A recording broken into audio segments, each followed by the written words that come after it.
I was sent this set of 3 mower blades and asked you my opinion on them. Make this short video. So here goes.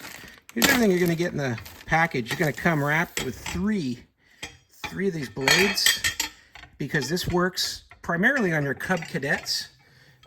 These have a 6-point star attachment point here, so you're going to want to make sure that your mower supports that. And these are going to work on a 60-inch cut deck.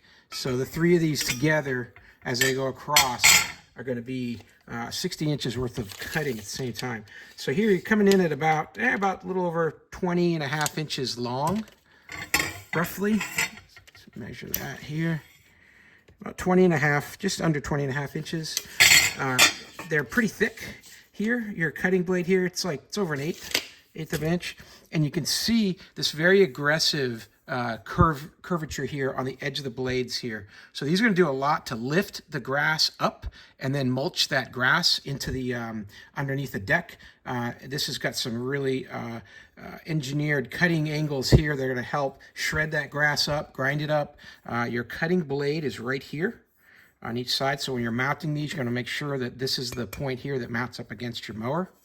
And that this part here is what you're using to cut. You're going to want to sharpen this edge here over time. And this is going to help with that airflow. It's going to get all of that grass swirling around underneath the deck as you're cutting, as it's spinning. These are just a solid hunk of steel, very well made. And if you've got a Cub Cadet mower with that 60-inch deck, this is the one that you're going to want. So hey, I hope this was helpful to learn a little bit more about this set of 3 Cub Cadet 60-inch deck blades. I hope this information was useful to you. And as always, I hope you have a great day.